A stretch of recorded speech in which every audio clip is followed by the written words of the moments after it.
exam periodic table, and then there's a periodic table, there's another chart that says protons, neutrons, and electrons. The exam periodic table looks like this. This is an old version of the periodic table, but it basically just gives you the symbols and the masses of each element. Today, we're gonna break down the periodic table, say what each group is, what, explain all the elements, not all of them, but how they're categorized. Remember, we do know all the elements all the way to here, which is what, 118 or 119. We do know all of these elements, but this is just an old version that I use for exams, meaning that this is the periodic table that on your exam is going to be posted as question number 1. And it's only going to be posted as question number 1 so that you guys can see the periodic table easily instead of having to like Google one and click back and forth. It'll be there for you in the exam so you can see it. And all you have to do is like scroll to number 1 or go click on number 1 to reference it. If you have a printer, it'd be great to print out the periodic table and have it as your reference for the exam. You will need this periodic table for your exam. Like I said, I'm gonna post this one on the exam, but if you have a printer, go ahead and feel free to print out any periodic table. All right, so. I'm sorry, when is the exam? It's Thursday. Okay. During class, it's Thursday. All right, so we're gonna break down this periodic table today. And before I do, let's just go ahead and say, so this is chapter 4. And it's called Atoms and Elements.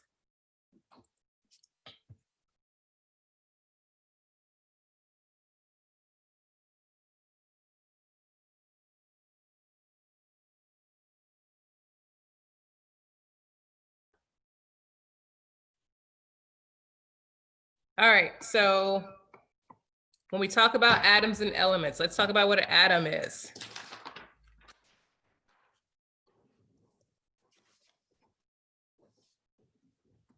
All elements on the periodic table. Remember, this periodic table are all the elements that we know in the universe. All elements on the periodic table consist of atoms. They're made out of really small particles that are called atoms, and atoms are just the smallest identifiable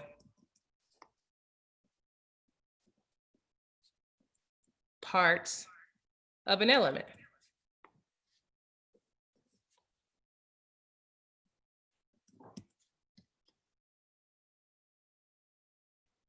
We consider atoms particles. We're going to talk about particles a little bit later, but an atom is a type of particle.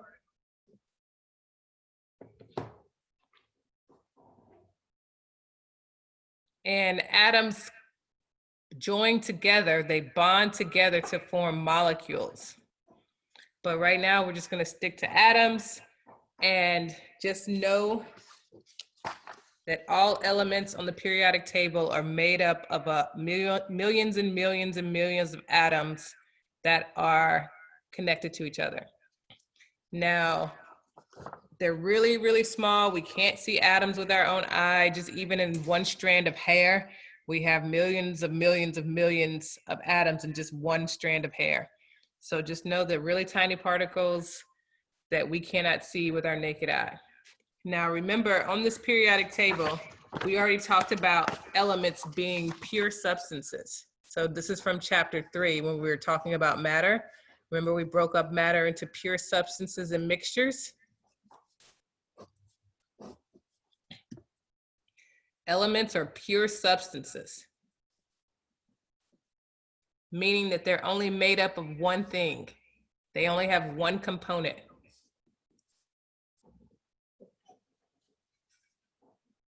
That one component is that type of atom. So for instance, when we look at the periodic table and we talk about hydrogen, which is the first element, hydrogen only has hydrogen atoms.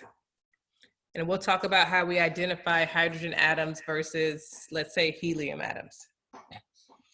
All right, so when we look at the periodic table, we have, we can break it down into different sections.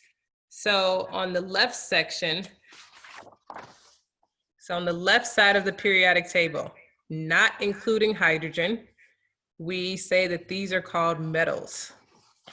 And I'll show you in the book, there's a color version. If you look on the front cover of the book, so this is the book, the front cover of most chemistry books have a periodic table that looks like this, and it's color coordinated. So what it's saying here is that all of these elements, all the way over that are tan, all through this middle wide section, we consider them metals. And let's talk about what metals are.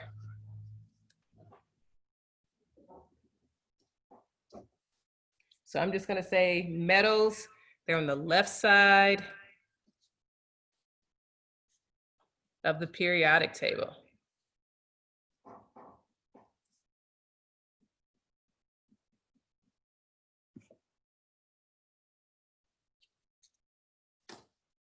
Metals are known for conducting electricity and heat. They are good conductors of electricity and heat.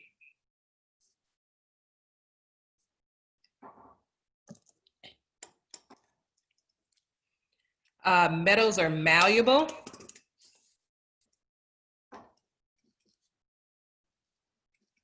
And all malleable means is that they can be pounded into flat sheets.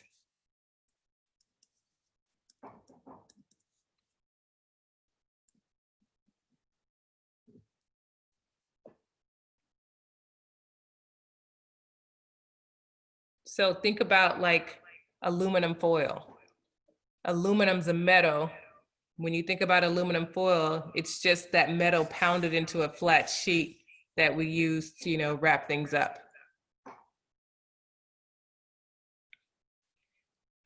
Metals are also ductile. And ductile just means they can be drawn into wires.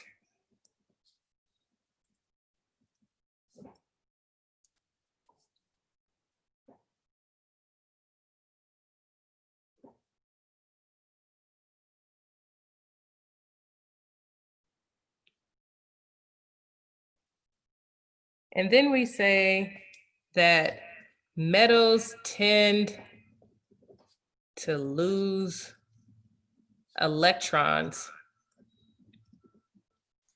when going through chemical changes.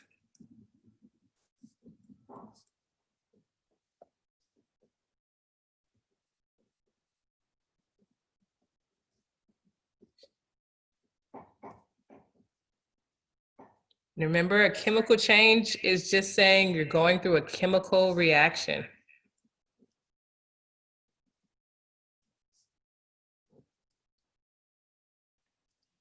So when metals react with other elements or other compounds and go through a chemical reaction, they tend to lose electrons. And we'll talk about what an electron is in a second.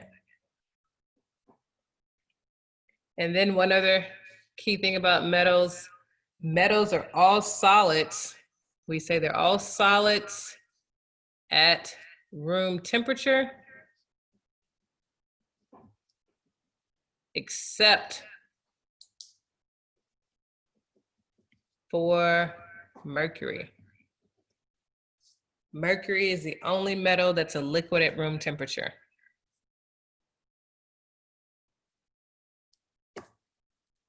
And I'll say is a liquid.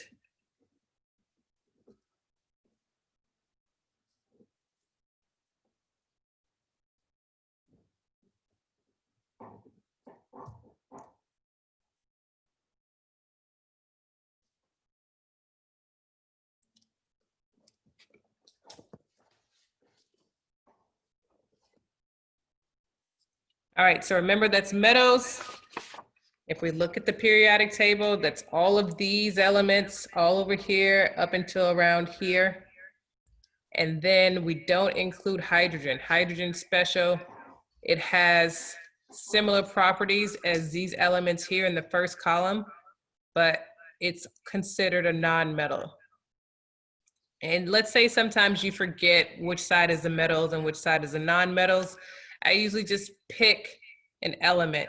Like for instance, I know that Ni stands for nickel. And if we think about nickels, you just think about a nickel, it's a metal.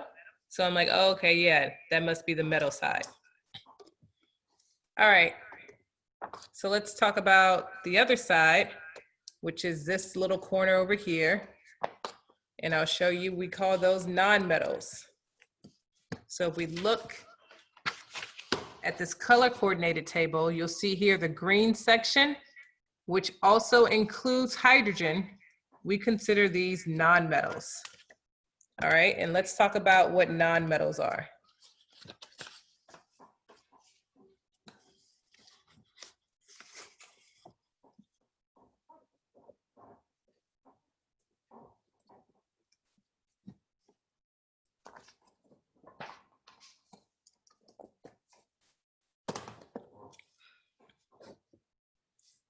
All right, nonmetals, I'll say they're on the right side.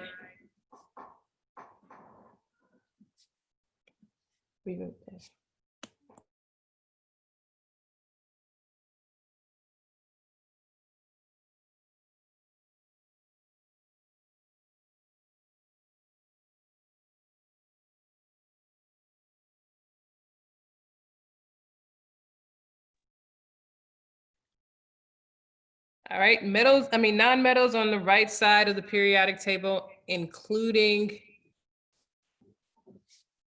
hydrogen.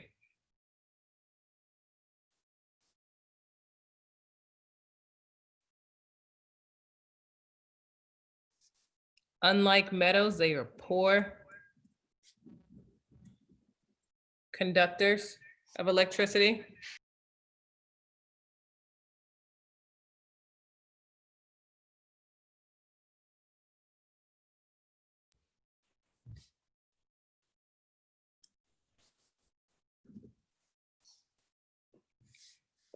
And heat.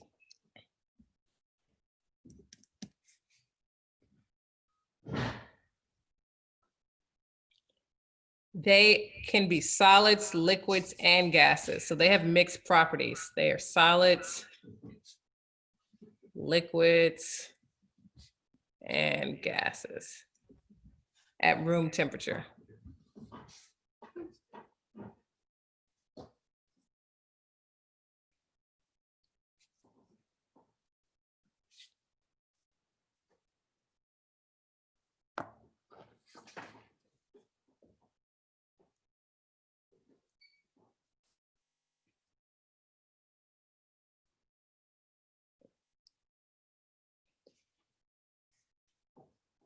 And then we say that nonmetals, they gain electricity.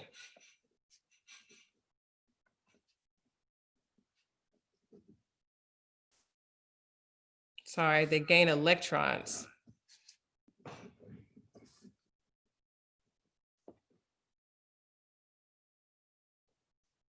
When going through chemical changes.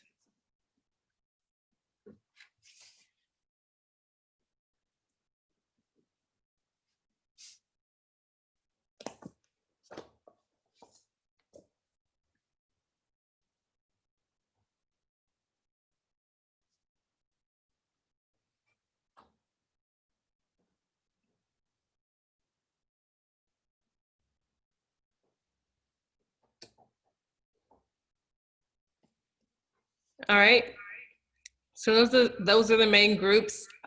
We have the metals on the left side, the non-metals on the right side, but then separating the two,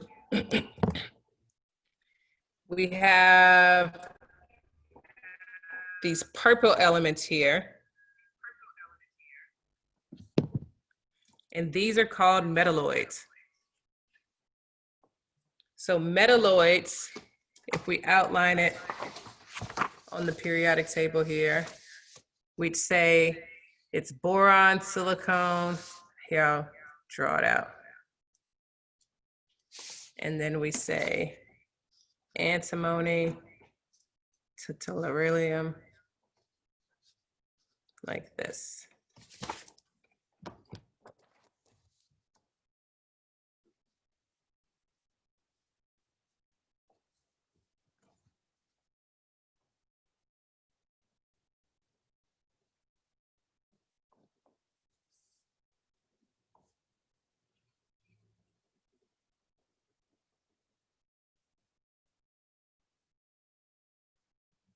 And I'll post this on this periodic table on Brightspace as well. So remember, I'm saying on the right of this part of this blue on my paper, these are considered nonmetals.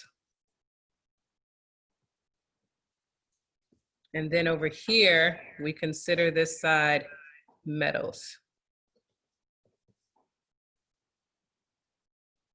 And then this zigzag here, we call them metalloids.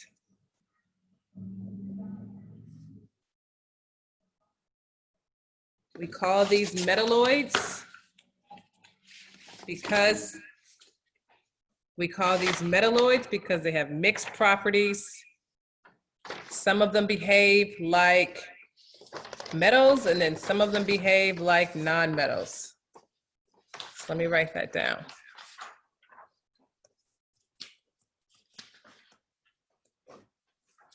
Metalloids, they have mixed properties.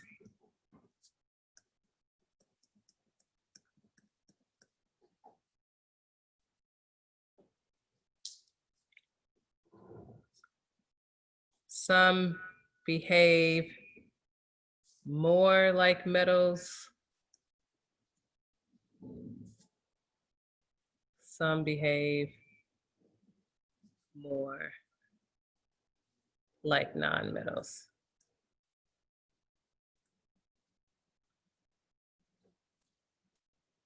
Now, when we look at this, if you have a book, the book clearly outlines it. If you don't have a book, you can just Google it to see a little more clear.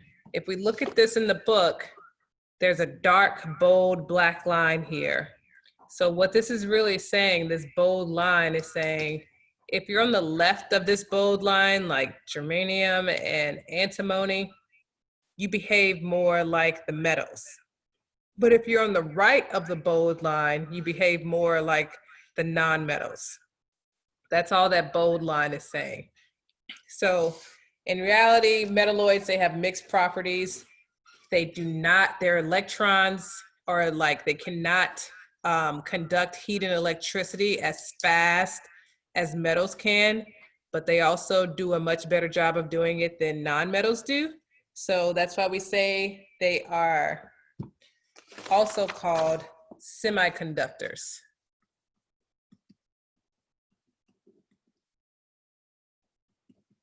And this is very important. We use metalloids a lot in technology, in the use of our cell phones and our computers, because semiconductors, because they don't go as fast, they don't conduct heat and electricity as fast as metals, we can control how they conduct their electricity and heat.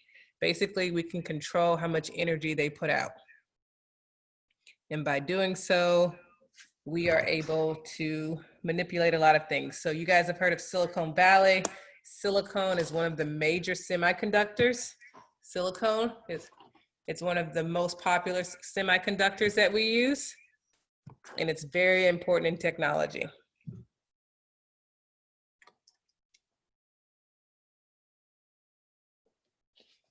All right, so that's metalloids. The elements can also be broken up into columns and rows. So let's talk about how we do that. They can be broken down a little bit further. So first off, the columns on the periodic table, columns, that's in there. We call the columns groups.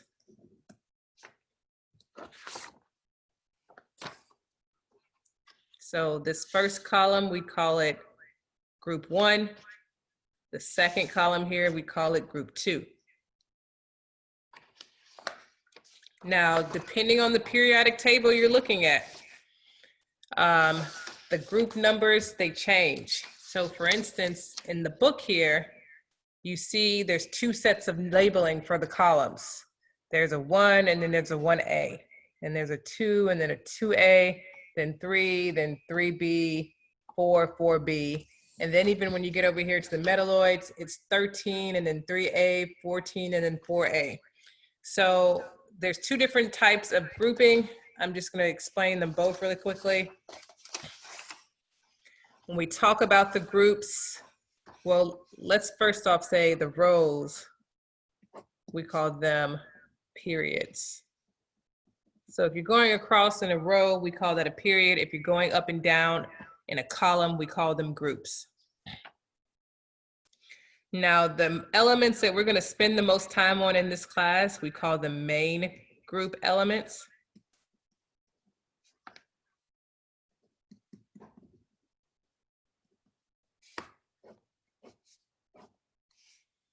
Main group elements, depending on what table you're looking at, can be either elements 1A through 8A,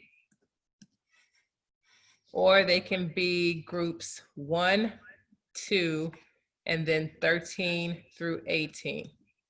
And I'll explain that again. So this periodic table that I have posted for you guys on Blackboard, Brightspace, main group elements, it uses the 1, 2, and then we skip to 13 through 18. So basically, it's this first column, second column. We skip this middle section, and then we start here with B for boron, and then 13, 14, 15, 16, 17, and 18. In your book, they give you both labelings, where basically I'm saying groups 1A through 8A, so 1A, 2A, and then you skip over, and this is called 3A all the way through 8A. And that is also another way that we can look at the main group elements. So 1A through 8A, or you can say 1, 2, 13 through 18. We consider those the main group elements. In our class, I'm going to refer to them as the 1A through 8A, or just groups 1 through 8. I'm going to call those main group elements. And if I refer to group 7, that means I'm technically talking about group 7A or group 17. They're the same thing.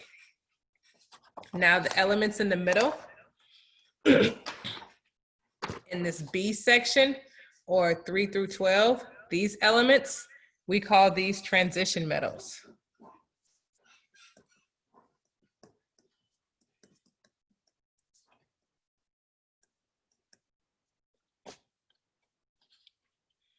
And they are just metals that are transitioning to non-metals. That's the only real reason of their name. So transition metals,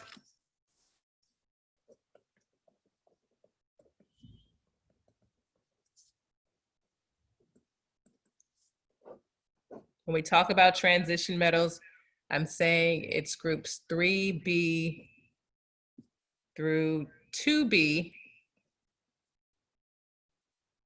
or 3 through 12.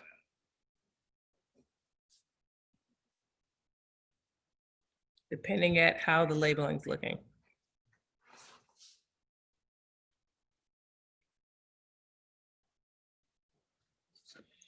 And then finally, these two rows down here at the bottom, if we look here at the periodic table, you'll see here, if you go to number 55, it says 55, 56, and then you look, it says 57 through 71.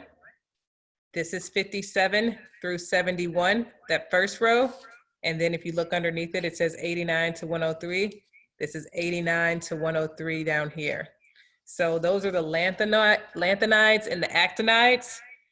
The only reason they're down here at the bottom is because we couldn't have the periodic table be too wide. So it's basically like you're inserting them right here and right here.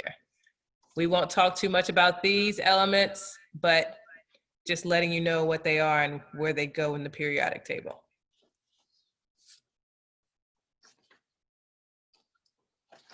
I'm sorry, what'd you call them again?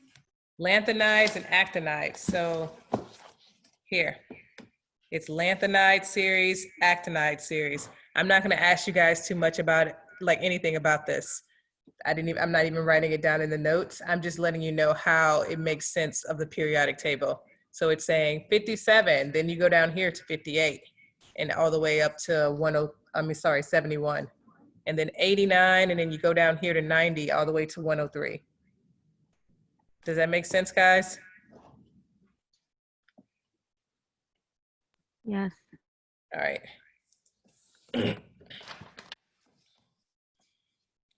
All right, so that's the periodic table broken down. I want to break it down a little bit more when we talk about the group names. So remember I said the main group elements are this 1A through 8A.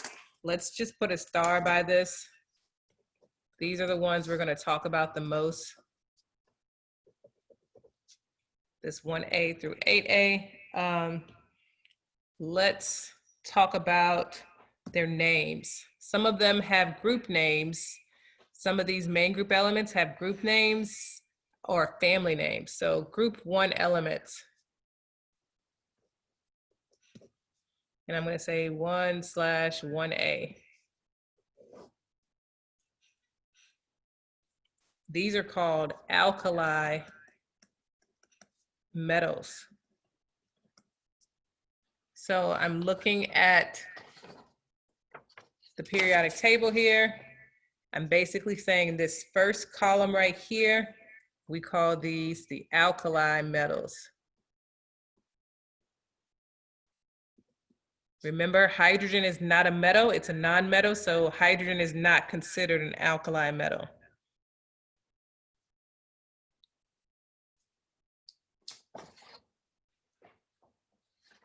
So we say these are alkali metals. They are all highly reactive metals.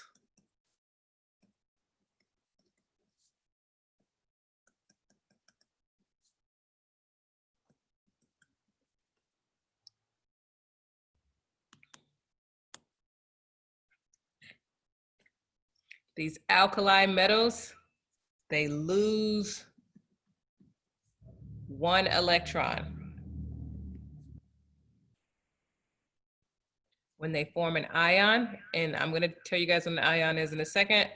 And when they lose that 1 electron, they end up with a 1+ ion.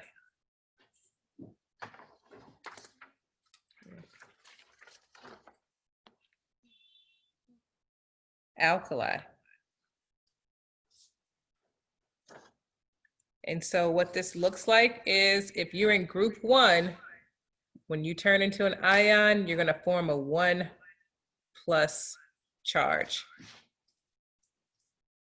And that does include hydrogen. Hydrogen also forms 1+ when it turns into an ion. That's the main reason it's in this group as well.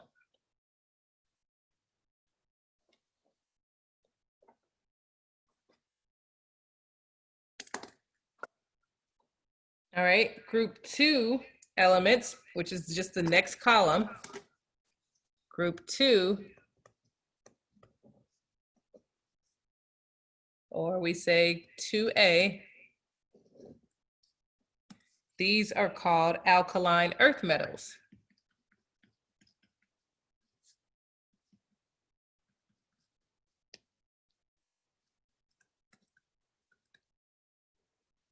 Alkaline earth metals.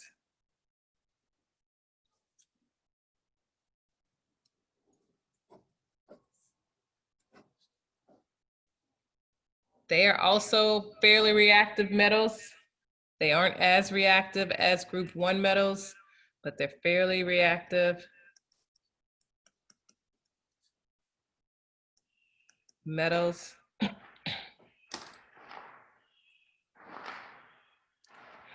They tend to lose 2 electrons when they form ions, and they end up forming a 2+ ion.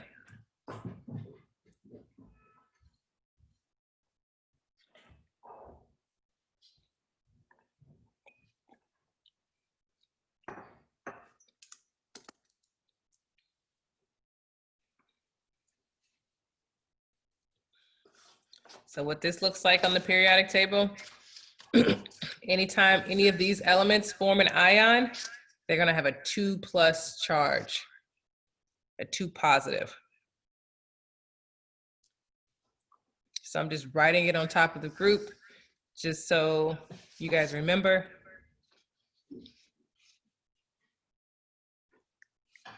And so then I'm gonna skip over, because remember, I'm only gonna talk about the main group elements for the most part. I'm gonna skip over, so this is a main group, this is a main group, and then I skip over to this column. And then when I get here, when you look at group 13 or group 3, you see that boron's a metalloid, aluminum's a metal, and these are metals for the most part.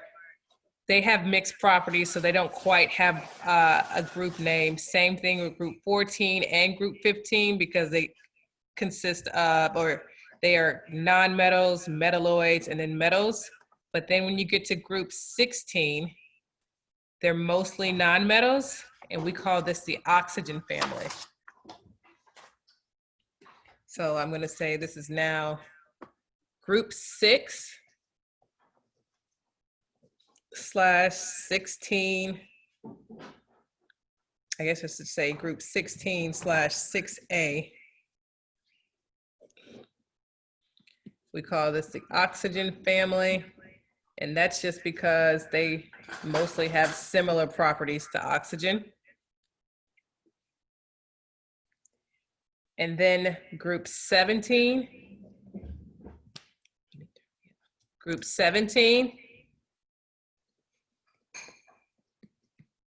or 7A, or I would just say group 7.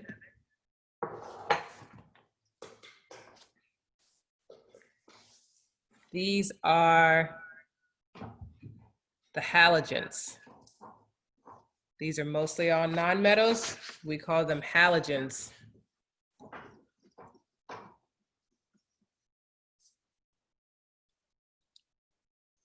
They are highly reactive,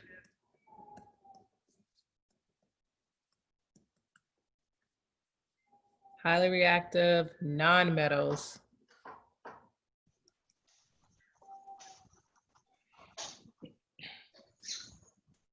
And unlike the metals, remember the oxygen family, these are nonmetals too. They tend to gain electrons. Let me write this under here for the oxygen family. The oxygen family gains 2 electrons when it turns into an ion. So it looks like a 2-. And then the halogens gain 1 electron when they turn into an ion, and they're left with a 1- charge.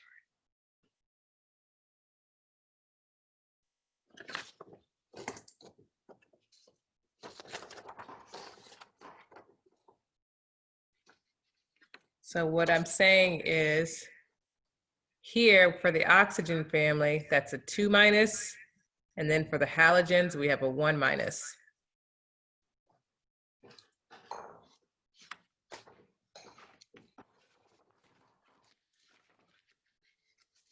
And then the last group I want to talk about, the group name,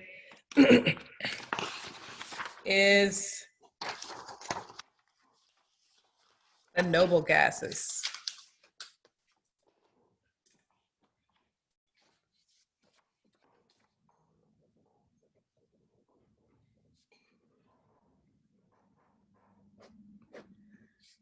Noble gases, they are the most stable. So noble gases, they are group, sorry, let me say it. This is group 18/8A. They are the most stable.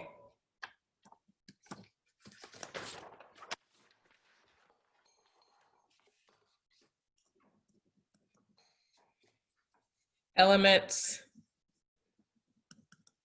and they're like the nobility. Everybody wants to be like the noble gases. All the other elements want to be like the noble gases. They are inert, and all inert means is they are non-reactive.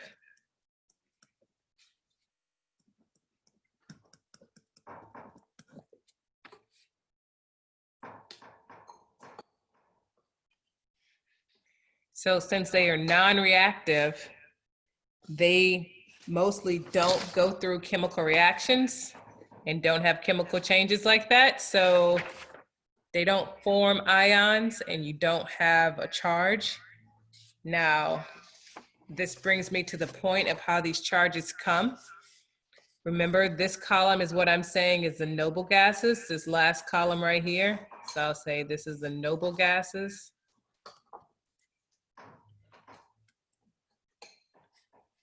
And most of the other elements want to be like the noble gases. So when we look about these charges, and I'm going to talk about this in more detail, but just to give you like a simple overview of these charges, this 1- is saying, okay, these halogens right here, they're only one column away from the noble gases. So they form a 1- charge. The oxygen family, they're 2 columns away. So all they got to do is pick up 2 extra electrons to be like the noble gases. So we give them a 2- charge. Same thing when you get here with nitrogen and phosphorus. They're 3 columns away, 1, 2, 3. So they would form a 3- charge. And then when you get to carbon, we're saying it can be plus or minus 4.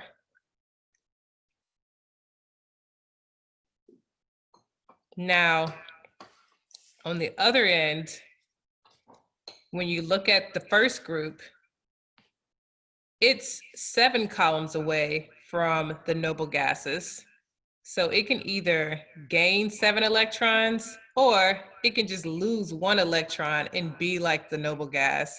So that's why they prefer to lose 1 electron to be like the noble gases. This one would prefer to lose 2 electrons versus picking up 6. And then same here when you get to aluminum. We say they'd rather just lose 3 electrons than having to pick up 5 electrons. And I'll go in more detail in a second. All right, do you have any questions?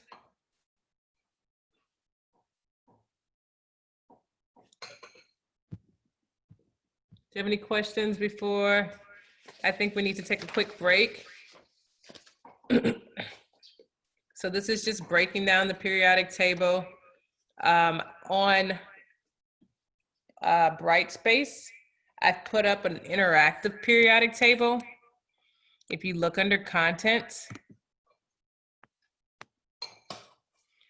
if you go to Brightspace, you look under contents. There we go. We look under contents, you should see a tab that says periodic table. And then it says interactive periodic table.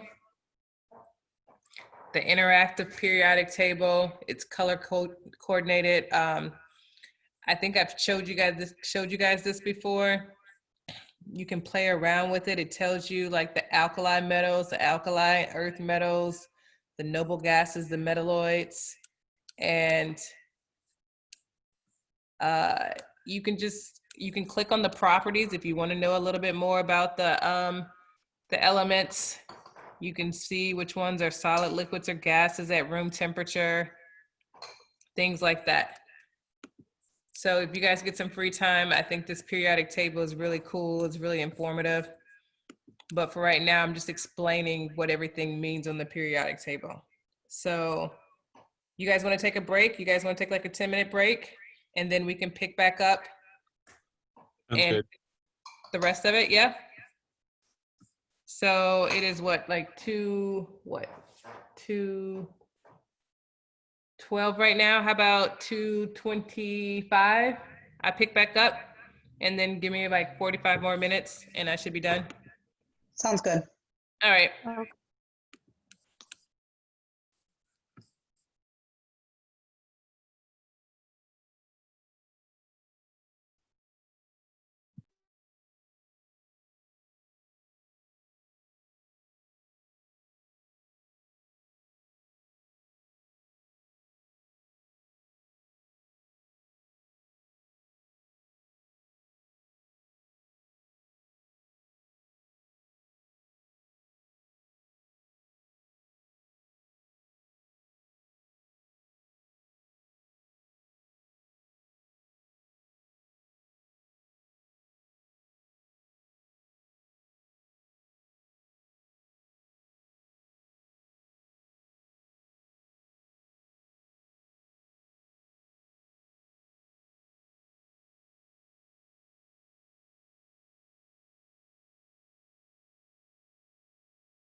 All right, so we have the periodic table.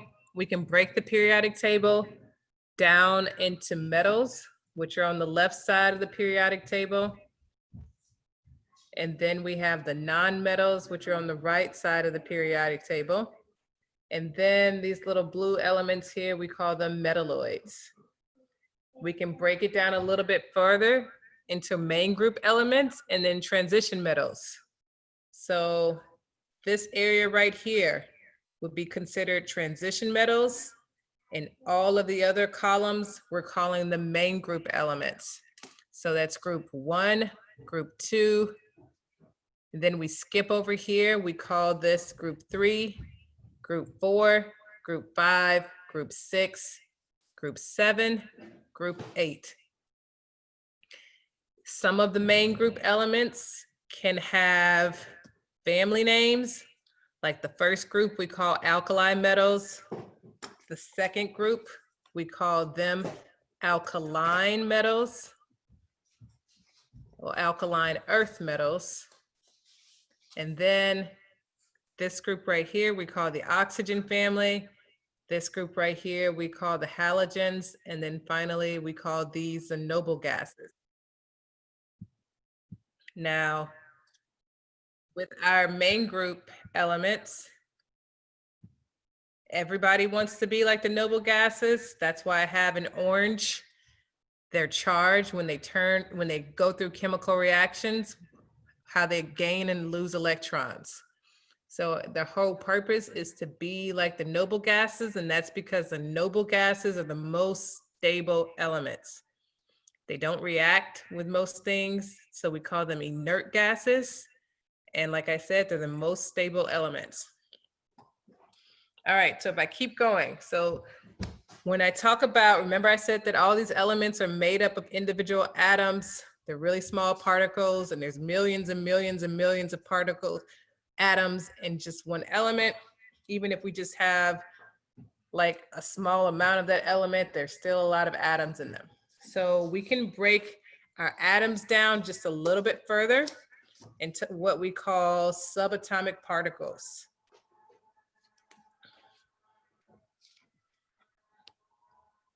Let's make this big. All right, so we have subatomic particles.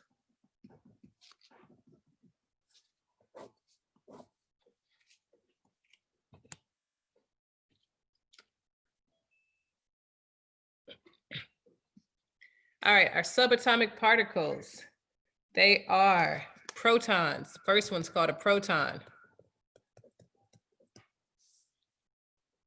Protons are considered having a positive charge. These subatomic particles are found inside of the atom. They're even smaller than the atom, and most of the time we just designate them with their charge. The next one is a neutron. Neutrons are neutral, meaning they have no charge.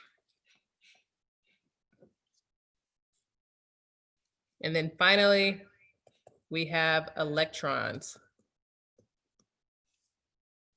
Electrons are the smallest of the subatomic particles, and they are essentially just a charge floating around. They have a negative charge.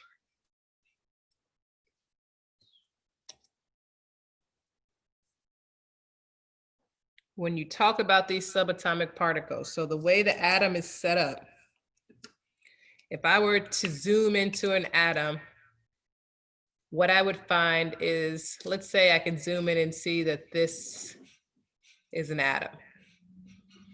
Inside the center of the atom, we have what is known as a dense core called the nucleus.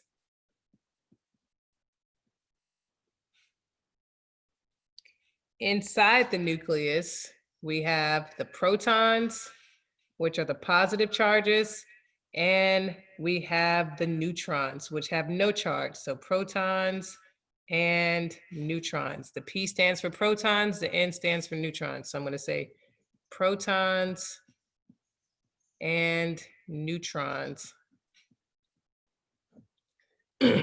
inside of the dense core. That's where all the atom's mass is. Protons, I'll say all the atom's mass is in the nucleus.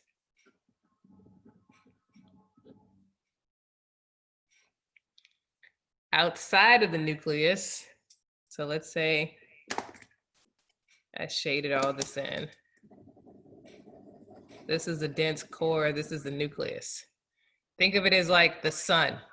And then outside of the sun, we have planets that are orbiting around the sun, and they're much, much smaller than it. And we call those electrons. And remember, electrons have the negative charge. So we have these negative charges. They essentially have no mass floating around the positively charged nucleus.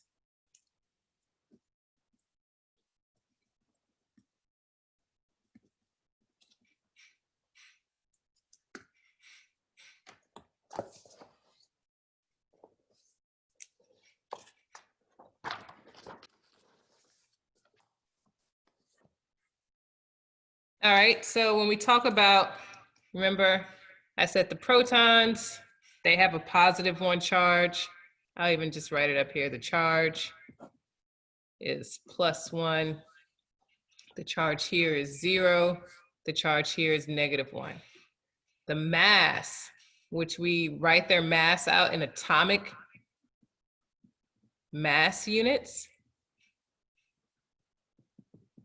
So if you see the symbol AMU, atomic mass units, the mass of a proton is 1.0073 AMU. The mass of a neutron is 1.0087 AMU. But then the mass of an electron is 0.00055 AMU.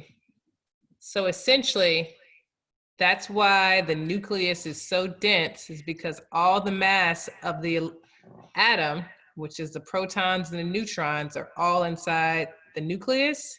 And then outside of the nucleus, we have basically just a negative charge floating around. And those are called electrons. So this is like a table.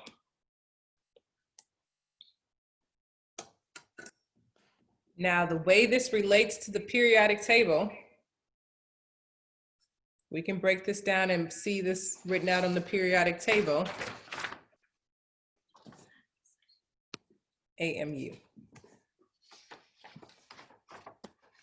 If we look at this on the periodic table, you see here, there's a whole number at the top of each element. So 1, and then we go over to helium, that's number 2. Number 3 is lithium. Number 4 is beryllium. Number 5 is boron. Number 6 is carbon. 7, 8, 9, 10, so on and so forth. Those numbers represent what we call the atomic number. So let's draw out the the boxes. So let's say, what happened? Sorry.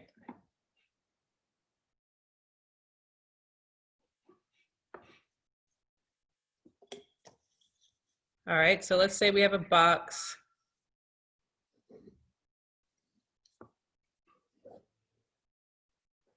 This is a box from the periodic table.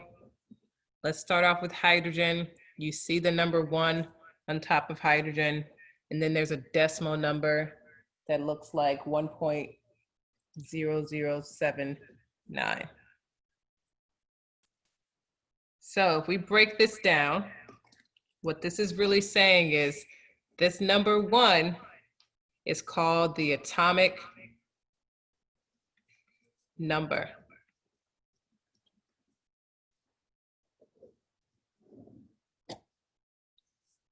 So that's called the atomic number. It's designated with the letter Z. And it gives us the number of protons in an atom's nucleus.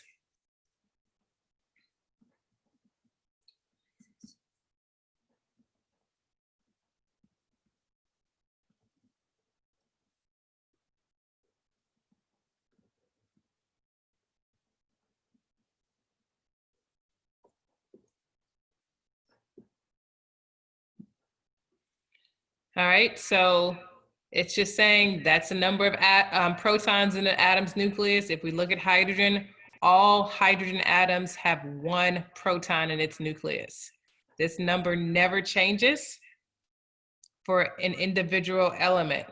If we look at lithium, which is right under hydrogen, so lithium, which is Li, right under hydrogen, it has the number 3.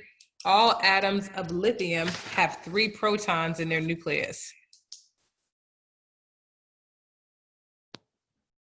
So that's how we designate the difference in the different elements. We can see how many protons they have in their nucleus, and we know which element it is.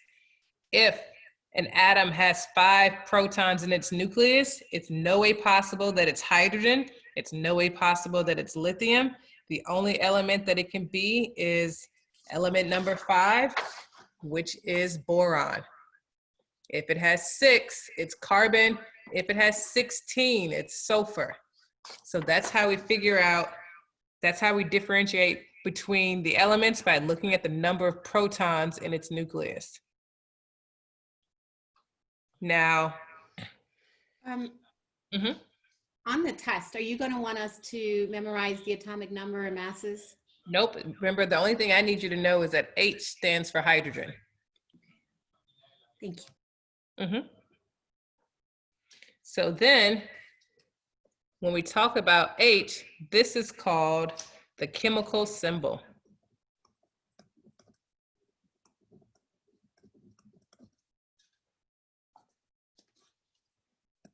With the chemical symbol, the only thing you really need to know is that the first letter is always capitalized.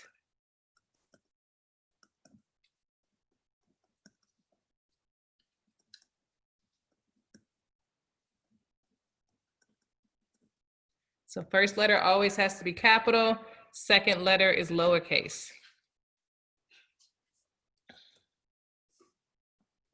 If it has a second letter.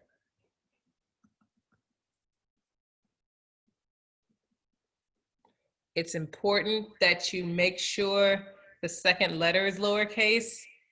If you don't, for instance, let's say, what's a good one?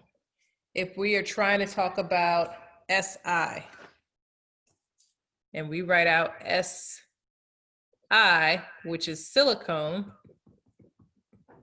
versus capital S, capital I. Capital S, capital I is saying I have sulfur and then iodine versus just silicone. So it has to be lowercase so you don't get it confused with another element. And then this number down here with the decimal, this number is called the atomic mass. And the atomic mass is the average mass of an element's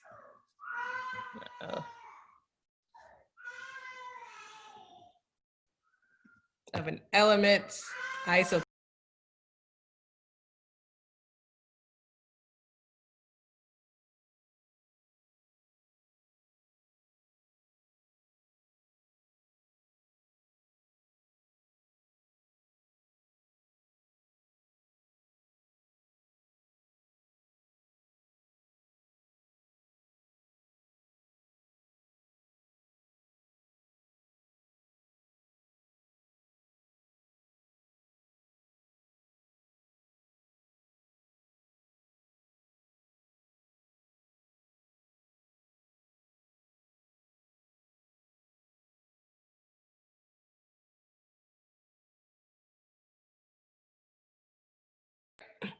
All right, so let's talk a little bit further.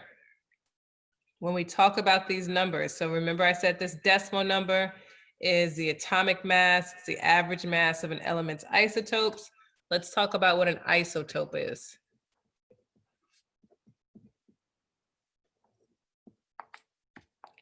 Isotopes are elements. It's the same atom / element with differing neutrons.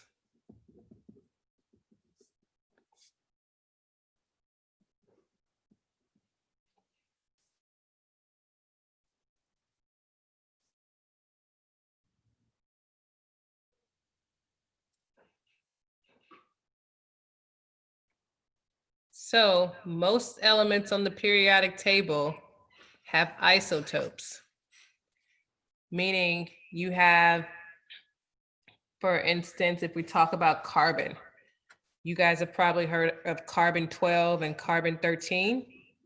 These are just considered isotopes of carbon. So the way we'd write out isotopes can be written as, let's say C-12 versus C-13. These are considered isotopes of carbon.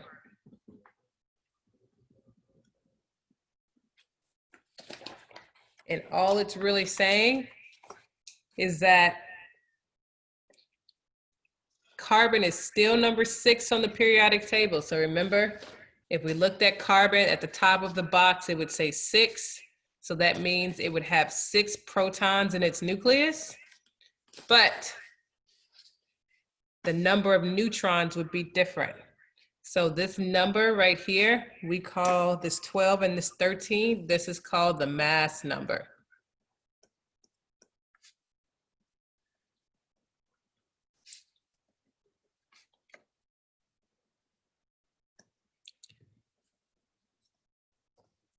The mass number and the atomic mass number. So the atomic mass number has a decimal. The mass number is a whole number. So they're similar, but they don't mean the same thing. The mass number tells us it's the number of protons plus neutrons. So this is saying protons plus neutrons.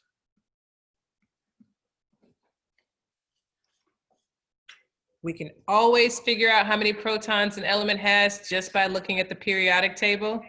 So in this case, I would look at the periodic table. I'd see that carbon is number 6. So I know carbon has 6 protons. And so what this is saying is that its mass number is 12. So I would say 12 is equal to the protons plus neutrons. I know the protons is 6. So that must mean the neutrons is 6 too. In this case, 13 is equal to the number of protons plus neutrons. Can anyone tell me how many neutrons they would think carbon 13 has? 7. 7. Right. So in this case, the number of protons never changes. So in this case, N equals 6. In this case, N equals 7. So these are isotopes. We're still talking about carbon. Carbon still has 6 protons in its nucleus, but the number of neutrons can change. If you change the number of protons, you're talking about a different element. If you change the number of neutrons, you're talking about an isotope of that same element. So for instance, just let me repeat it one more time. If we're looking at carbon, you see C is number 6 on the periodic table. That means all carbon's gonna have 6 protons in its nucleus. If I write a symbol out saying that I have C12 or C13, this 12 represents the mass number, which says it's the protons plus the neutrons. So if I know my protons is 6 and I know the answer equals 12, that means my neutrons is going to be 6 in that case, and my neutrons is going to be 7 for carbon 13. All right. So like I said, these are isotopes of carbon. Let's do another example, just so it's a little clear. Let's say, for instance, I have neon, isotopes of neon.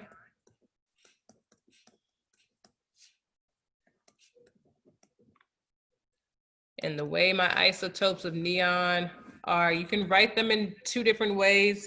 One way you might see it is if I have neon 20, or another way I can write the same isotope is 20 neon. Like this, where it's a superscript. Okay, so here are the isotopes of neon: neon 20, neon 21. I'm going to write both ways so you guys get familiar with it. And neon 22.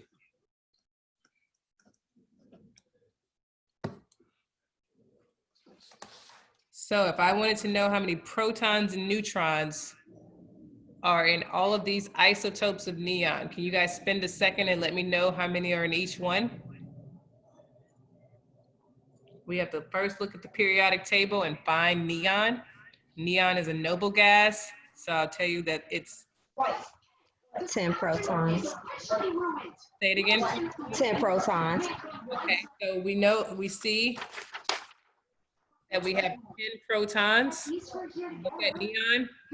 Neon's number 10 on the periodic table. All of these isotopes are gonna have 10 protons. Neon 20, neon 21, neon 22.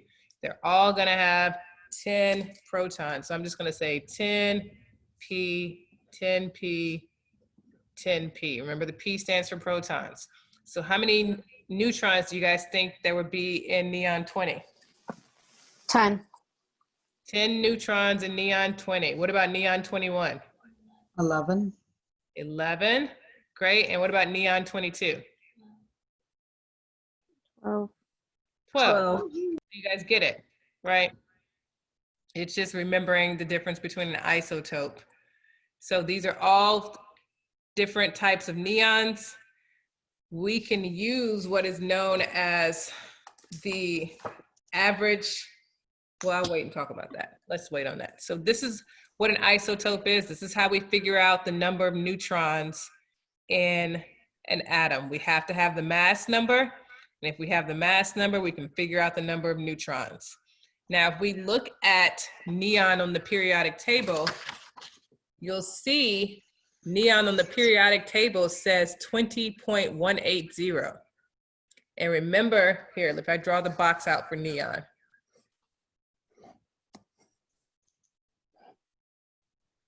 So it's neon, Ne, it's number 10, meaning it has 10 protons. And then the average atomic mass is 20.180.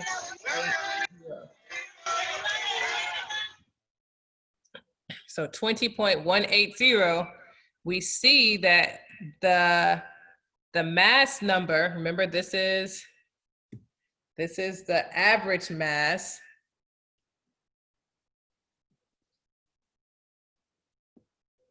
And these numbers are the mass number. So we see these numbers are similar. The way you get this decimal point number is basically we're averaging these numbers. We're not averaging them like you add them all up and divide it by 3. I'm going to show you how we average them, but I'll probably show you guys how to do that tomorrow. But it's basically, they're similar numbers, they're just not the same. One is an average of all 3 of these isotopes, and the other one is saying this specific isotope of neon only has 10 neutrons. All right, any questions before I keep going? Just can you pull the sheet down a little bit? Can I do what? Pull the sheet of paper. Yeah, thanks. Yeah. Okay, anybody else? Yes, so you're saying that it doesn't really matter of the mass right now, right? We're not focused, like, this is just an example, right? Well, I'm saying just the difference between these two. You guys get this confused. So this is the mass number. And remember, the mass number says protons plus neutrons. This Okay. number with the decimal is similar. You see, this is 20, and this one says 20.18. They're similar numbers, but one is the average of all 3 of these isotopes. Okay. So this is the average mass. This is just the mass of this one neon. Okay. So most elements have isotopes. Basically, most elements have atoms with different number of neutrons. And there's a, if you look on that interactive periodic table, you can click on the element and it'll tell you all the different isotopes of each element. So some of them have like 5 and 6 isotopes. Some of them only have 2. Some of them have 10. You know, most elements have isotopes. And this Okay, decimal number down here is just the average of the isotopes. okay, All right. Okay, so that's an isotope.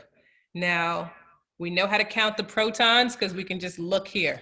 This is in every box. It's always going to tell us how many protons. We know how to count the neutrons now because we say if we know the mass number, we add or subtract. And then now we have to figure out how to count the electrons. Now, when we talk about the electrons,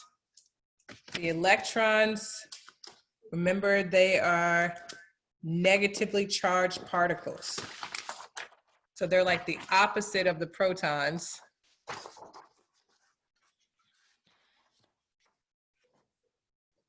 So when we talk about the electrons, remember the electrons have a negative charge. And when we drew out the atom, remember I said there's a dense core, which is a positive charge, and then the negative charge is floating around the positive charge. So basically, the number of electrons is going to be the same as the number of protons because we want that positive and negative charge to cancel each other out. So if I have 10 protons, I want to have 10 electrons so that my overall charge on my atom is going to be 0. So I'm going to say in atoms, the protons equal the electrons. And I'm saying in atoms because all atoms are neutral, meaning they have no charge. Now, sometimes you come across what is known as an ion. And ions are basically when these atoms have an overall charge that's a positive or a negative. We no longer call them atoms because if they were atoms, they would be neutral. We then call them ions, and we say ions are anything that are charged particles. Whether that charge is positive or negative.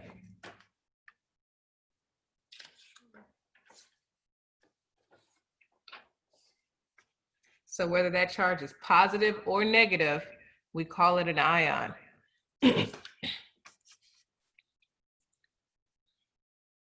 All right, so if you have a cation,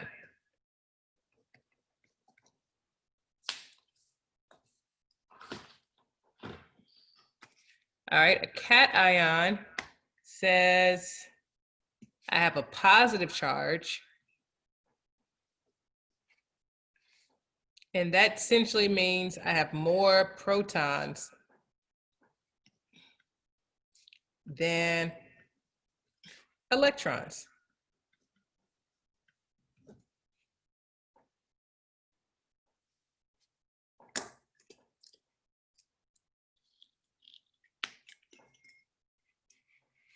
So for example,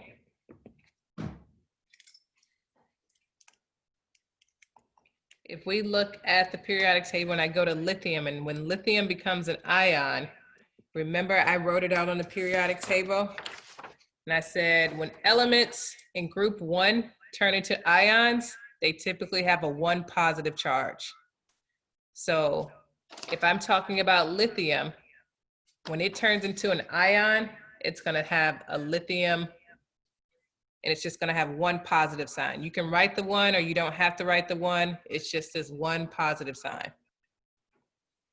So what this means about lithium, this means that lithium, this ion of lithium, and it's an ion only because it has a charge on it. This ion of lithium has 3 protons.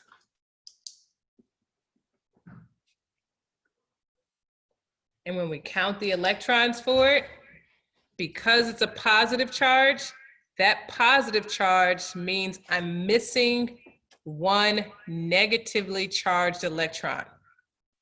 So if I'm missing one negatively charged electron, remember I'm going to be positive, and that means I have more protons than electrons. So 3 protons, and that means I have only 2 electrons.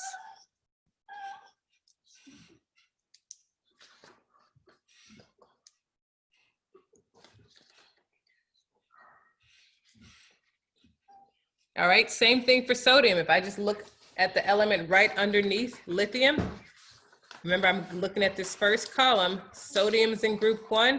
It's also going to form an ion with a 1+ charge.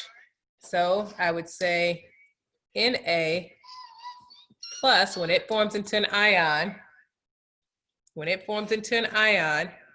it looks like this. Sodium normally has 11 protons because it's number 11 on the periodic table. But now, instead of having 11 electrons, because of this positive charge, I now know that it has 10 electrons.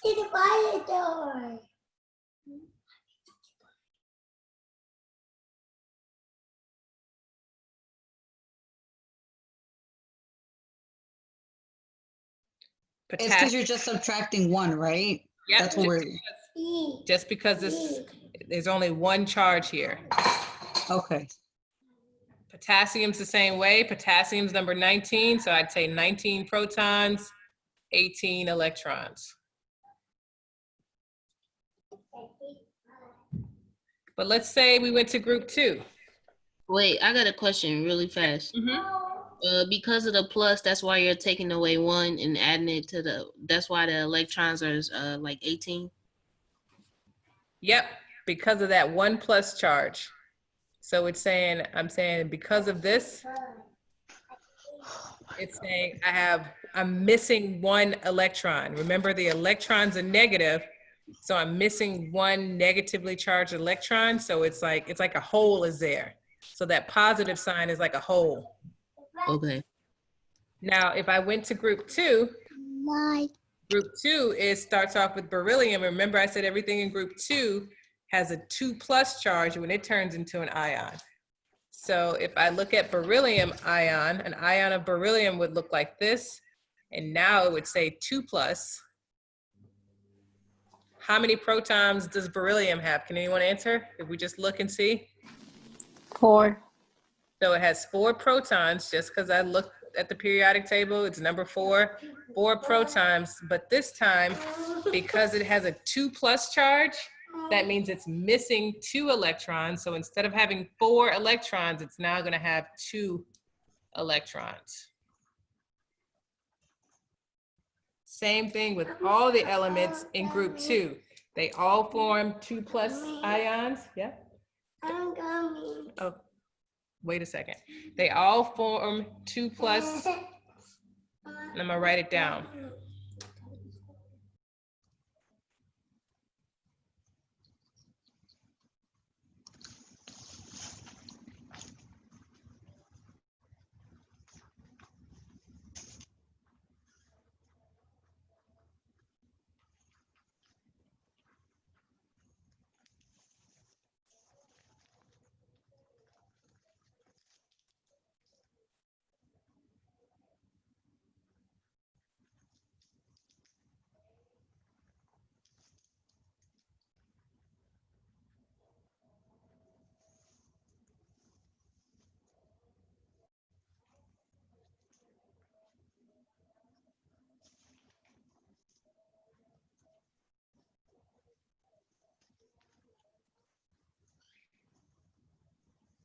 So basically, guys, although these signs all say positive, we're doing the opposite of what it says.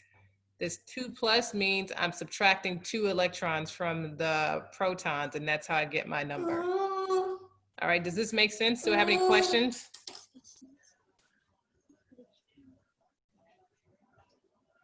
All right, so these are cations. We can also have what is known as an anion, and the anion is just kind of the opposite. The anion says I have a negative charge.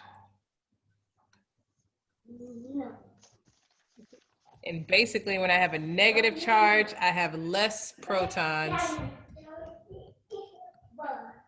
than electrons.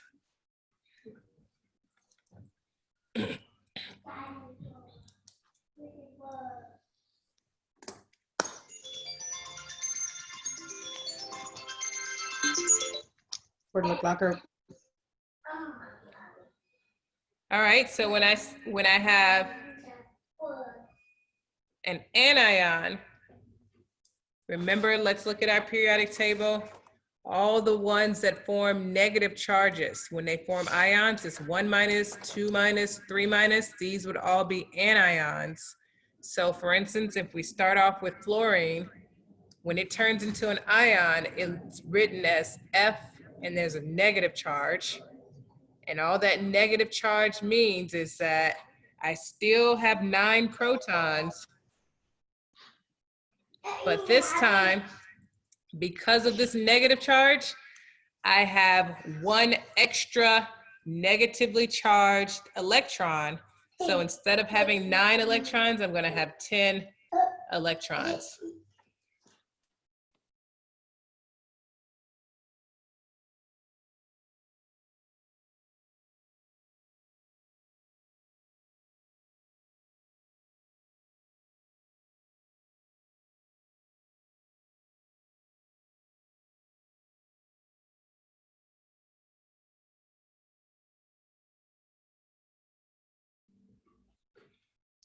All right, so the negative sign just means I have extra negatively charged electrons.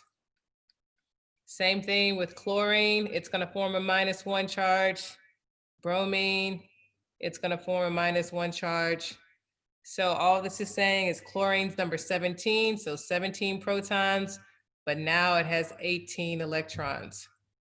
What do you guys say for bromine?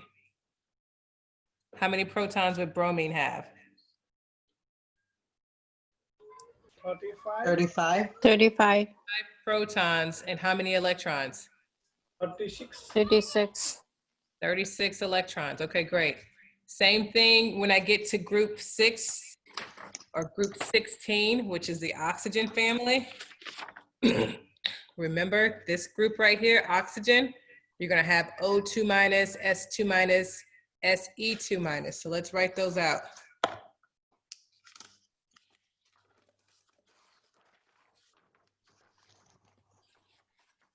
And for TE, what would we do? Or am I jumping ahead? Yeah, you wouldn't have that, but 2 minus, it would just assume it's 2 minus. Okay. Okay, so if I keep going, I'm gonna have O2 minus, S2 minus, Se2 minus. How many protons for O2 minus? 8. 8, 8 protons. How many electrons? 10, 10 electrons. Remember the 2, we now add 2. We have 2 extra negatively charged electrons. So we now have 10 electrons versus 8. For sulfur, how many protons? 16, 16 protons. How many electrons? 18, 18. And then for selenium, how many protons?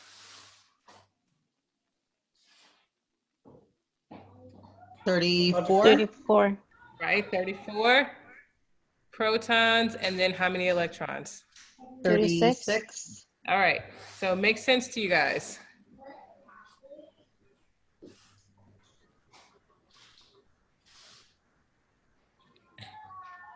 All right, so basically, anytime we want to figure out the number of protons, we just have to look at the periodic table. When we want to figure out the number of electrons, if it's an atom, the number of electrons is going to be the same. If it's an ion, we have to add or subtract to the electrons. And then to figure out the number of neutrons, We just have to know the mass number. So let me give you guys a few examples to see if we can figure out how many protons, neutrons, and electrons it would have.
Okay, let's talk through these few examples.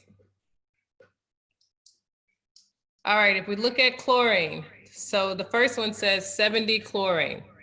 So this is an isotope of chlorine. If I wanted to know how many protons, so if I said protons, neutrons, electrons. How many protons does chlorine have? 17. 17. So how many neutrons would this chlorine have?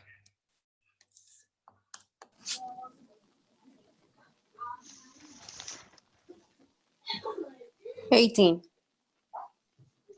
What's it? No. 18. Not 18, because remember this number up here says 70. So this number is the mass number. 53. Oh, okay. I'm sorry. 53. This is a bad example because this just doesn't exist. I don't know why I put Okay, okay. technically you'd say 70 minus 17 to get the 53. And Yes, then yes, yes. the number of electrons would be what?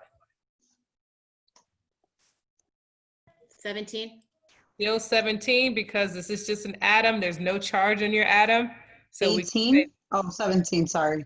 Okay. yeah, we could say that the protons and electrons are equal because there's no charge on this atom.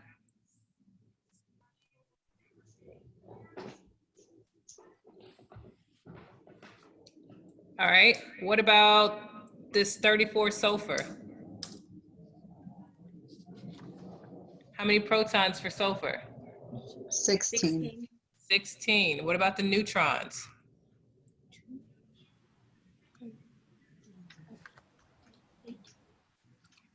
18. And then what about the electrons? 16. 16.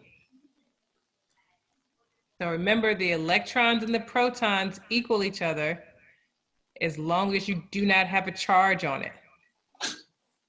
So there's no charge in any of these, so we just assume that the number of protons and the number of electrons equal each other. Now, in this case, we have an ion. So when we have an ion, if I want to figure out the number of protons, it's the same way. How many protons? 15. Phosphorus is number 15, so I'd say 15 protons. If I want to figure out the electrons now, what do I do, guys? Add 18. You add 6, 18. 18. You add 3 because electrons are negative. I have 3 extra negatively charged electrons. I say I have 18 electrons now. And then if I want to figure out the neutrons, now to figure out the neutrons when they don't give you the mass number, the way we do this is we still look at the periodic table, but this time this is only in the case when they don't give you the mass number. We look at phosphorus. Phosphorus says 30.974. We can round this average mass up to 31 and assume that its mass number is 31. And if I assume its mass number is 31, I would then say 31 minus 15 to get the number of neutrons. So in this case, it would be 16.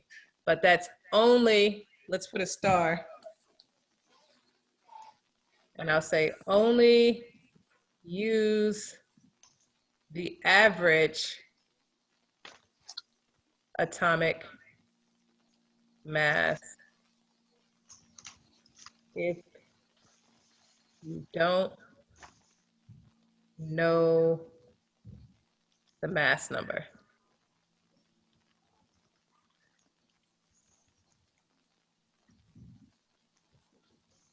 If you know the mass number, you have to go off the mass number.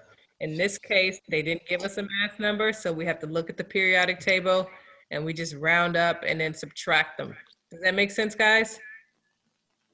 I don't think so. Yes. Okay. And then for the last one, if I'm trying to figure out protons, neutrons, and electrons, remember this is just another way of writing out isotopes of an element. So if I look at calcium, how many protons? 6. Oh, no, sorry. Yeah, you're looking at carbon. 20. 20 protons, neutrons. Minus 2. Well, How many? 12? Okay, remember, how do we get the neutrons? 19 should be. I know, so I want to make sure you guys see. That's why I give you guys these examples. This way is the same as this way. 18, I think. Sorry. So 42 minus 20 is what I'm saying. Just like you did, 34 minus 16 to get 18. This is the mass number here. This is the mass number. And this is another way of writing the mass number. You can write it either way. These symbols are the same. So I'm saying to get the number of neutrons, we'd say, here, let me write it out. So it's 22. minus 20, which is 22. And then the number of electrons, what would we say?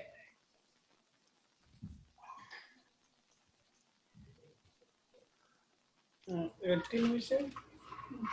21. Okay, so why you guys, tell me why you said 18, Juan.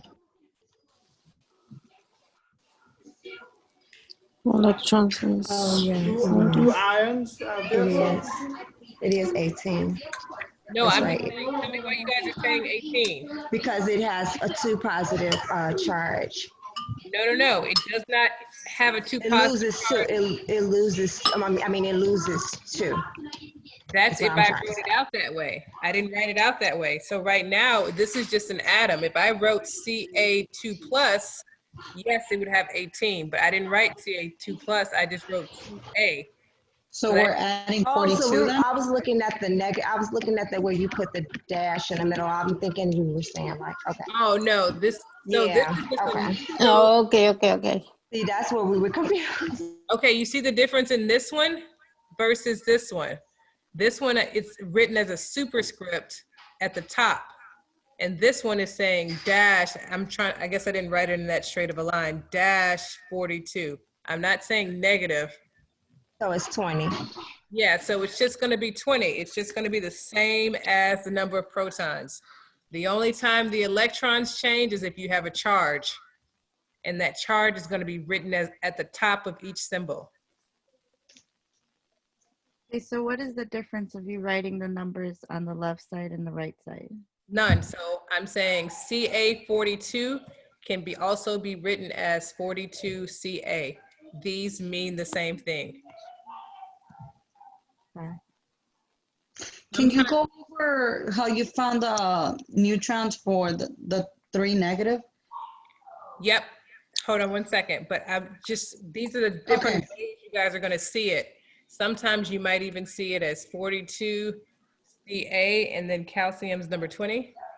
So sometimes they even write that calcium's number 20, it has 20 protons. Most of the time they don't write it that way because you could always look at the periodic table and see that calcium's number 20.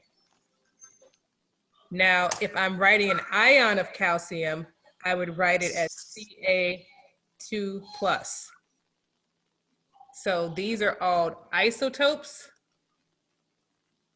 This is just one example. This is an isotope of calcium. This is an ion of calcium. The only difference, these all mean the same thing. These are all just different symbols that I can write for calcium 42. This one is saying that it's now a charged particle and that charge is a 2+. You guys see the difference? I mean, I'm sure you see the difference, but does the difference make sense?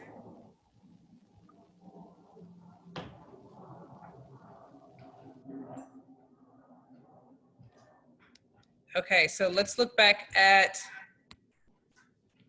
I think, let's see, here.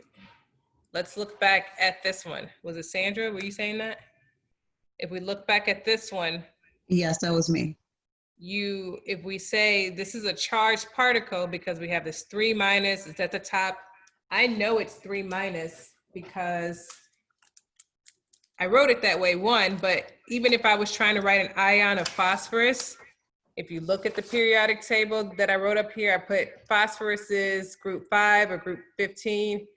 When it forms ions, it's gonna form an ion with a 3- charge. I know it's an ion of phosphorus because that's just how I wrote it. If I didn't write this 3- up there, it would just be an atom of phosphorus. If I just wrote phosphorus, let's say I wrote phosphorus 31.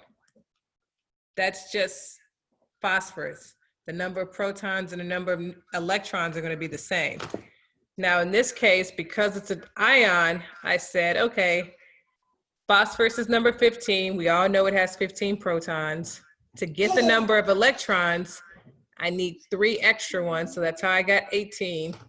To figure out the number of neutrons, it didn't give me this -31. I had to go look at the periodic table and say, okay, well, what's the mass number? The periodic table gives me the average mass number. Remember on the periodic table, it gives me that decimal number. So if I take that average mass number and just round it up to the next whole number, I can just assume that the mass number is 31. And so if the mass number is 31, I'm essentially saying 31 minus 15 equals 16.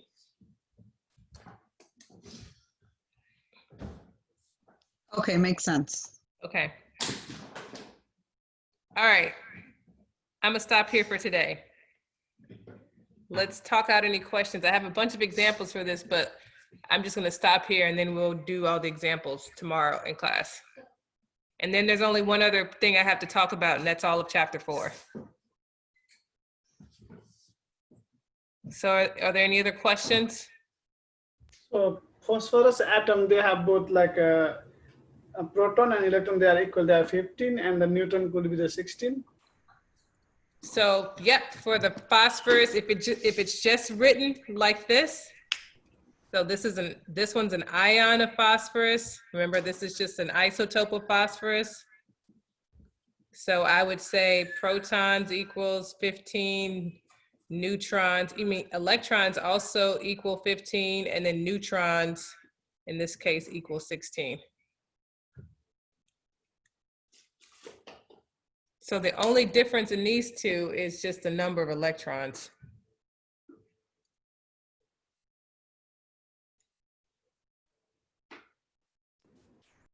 And the homework, you guys can get started on the homework. The first part of the homework is just answering questions like this. Like how many protons, neutrons, and electrons? And it's like